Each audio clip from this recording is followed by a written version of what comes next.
CRISPR is a revolutionary gene editing tool that allows scientists to edit DNA with precision, speed, and efficiency. The CRISPR-Cas9 system consists of several key components.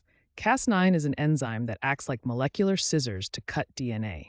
Guide RNA, or gRNA, directs Cas9 to the specific target DNA sequence. For the system to work, a special sequence called PAM must be present next to the target site.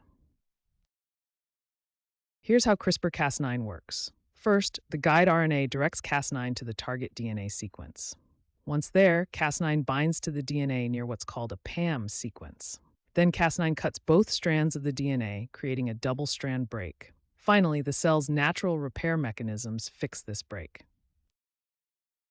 After Cas9 cuts the DNA, the cell can repair the break through two main pathways. Non-homologous end joining is quick but error-prone, often disrupting gene function. Homology-directed repair uses a template for more precise repair, allowing scientists to insert new genetic material if desired. For CRISPR to function, a specific sequence called the protospacer adjacent motif, or PAM, must be present next to the target DNA. The Cas enzyme recognizes this PAM sequence, which triggers its DNA cutting activity.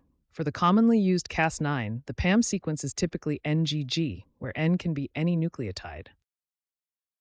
Delivery methods are crucial for CRISPR therapies. Ex vivo approaches involve editing cells outside the body before returning them to the patient, commonly used for blood disorders and cancer treatments.